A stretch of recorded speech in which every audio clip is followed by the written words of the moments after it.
Come on, dragon. Come on, dragon. Yes! Oh!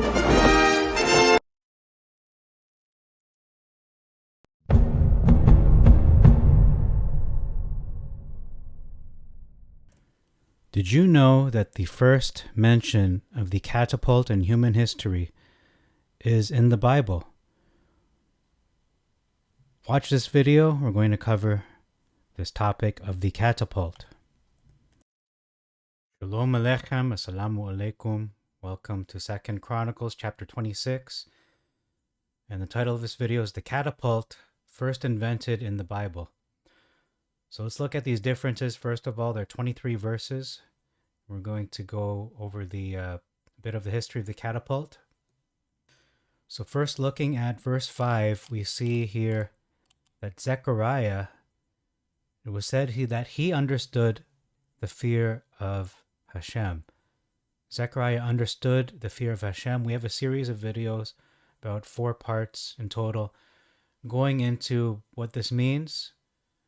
I'm not saying this dogmatically like I figured it out, but at least there are scriptural references we can look at, try to understand this concept of the fear of Hashem, in the Hebrew, Yirat Adonai, or Yirat Hashem, for lack of a better term, or the name Yah. You could use that name, Yirat Yah. In the Masoretic, it says he had understanding in the visions of Elohim. So are these dreams, visions? And then the Masoretic goes on to add, in regards to, in his days he sought Hashem, that he only understood these visions as long as he sought Hashem. So that is the conditional factor, according to the Masoretic. In verse 7, we see here on the rock versus in Gerbal. And then we see a people group identified again called the Menaeans. In the Masoretic, they're called the Mehunims, which are, it could mean 2 things. It could mean a place, a habitation, or a people group that is more specifically an inhabitant of Maon, M-A-O-N. Okay, verse 8 says here fame versus name. Verse 10, talking about Uzziah. Uzziah was a husbandman. What does that mean? He loved husbandry, and that is specifically the area of agriculture of the land and or animals / livestock. So he was somebody who was very much involved in that occupation. Verse 11 calls Jehiel and Maaseiah the judge. Maaseiah is the judge versus the ruler. Interestingly enough, in the book of Judges, we see multiple judges who were essentially rulers. They just weren't called kings, but they were the rulers of the ancient nation of Israel at that time. And then Hananiah, the king's deputy. So he's the deputy, he's the guy, versus one of the king's captains in the Masoretic, demotes him there. Verse 12, war versus valor. Verse 13, with them versus under their hand. So these individuals were joining their forces. In the Masoretic, they are now falling under their authority. Now here's the catapult part of the video. In verse 15, it says, talking about Uzziah, he made in Jerusalem machines invented by a wise contriver. So it's the wise contriver who invented these machines, to be upon the towers and upon the corners, to cast darts and great stones. As you saw in the opening video, it was more of a harpoon in that video, perhaps even arrows that were used, but it says cast darts. I think this is referring to arrows, as well as great stones, large stones. and the fame of their preparation was heard at a distance, for he was wonderfully helped till he was strong. So it's rather, it stands out when you see this word being used in the scriptures. We hardly think of machines in ancient times. In modern day, we think of machines such as computers, technological type machines, electrical machines, but these are engines in the Masoretic. And the word in the Hebrew is the entry 2810, which is chish shabon, which means invention or device. And this wise contriver is one person versus cunning man in the Masoretic. Now, interestingly enough, this is the first recorded instance of a catapult in human history. Wikipedia even confirms this fact. I'm going to read the entry on this. So just let's read it in full. Not the full article, but at least the significant portions. Okay, so a catapult is a ballistic device used to launch a projectile a great distance without the aid of gunpowder or other propellants. Let me just expand that again. Particularly various types of ancient and medieval siege engines.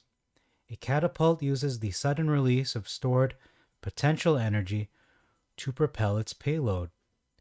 Most convert tension or torsion energy that was more slowly and manually built up within the device before release via springs, bows, twisted rope, elastic, or any of numerous other materials and mechanisms. So we're not sure which mechanism this cunning inventor used in Second Chronicles.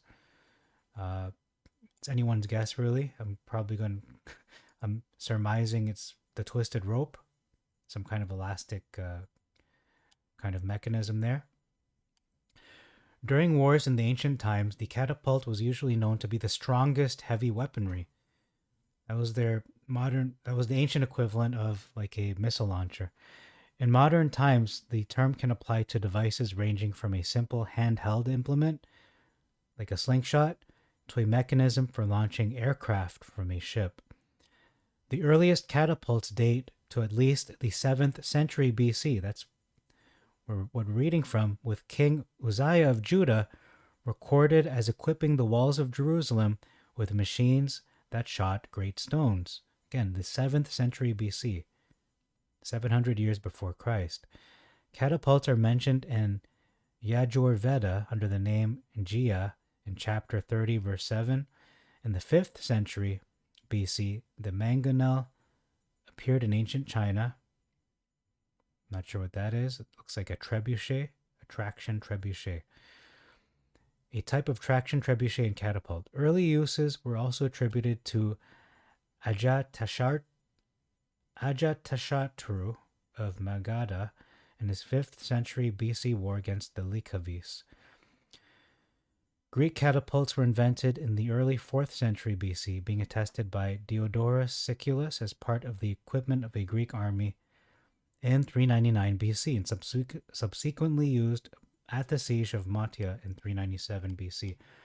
So the word catapult itself comes from the Latin catapulta, which in turn comes from the Greek, ancient Greek katapeltes, itself from kata, which means downward, and palo, which means to toss or to hurl. Catapults were invented by the ancient Greeks and in ancient India, where they were used by the Magadhan king Ajatashatru. Now, this is wrong because if this is a fact that the ancient Greeks invented the catapult, it would predate King Uzziah. It says 700 BC, whereas the Greek army were using it, I'm going to guess, as early as the 5th century BC. Around the same time as China, or maybe even the 4th century BC. So that is a false claim. See, it says right here, 399 BC. Whereas the Bible, King Uzziah, precedes this account by 200 years. 200 years before.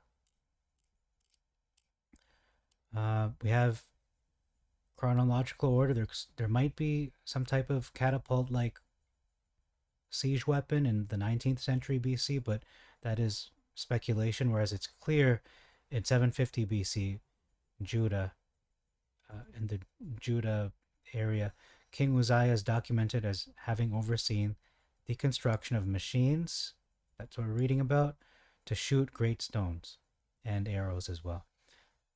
So that is the earliest account. This is the first mention in human history of a catapult-like device, or actually just a catapult.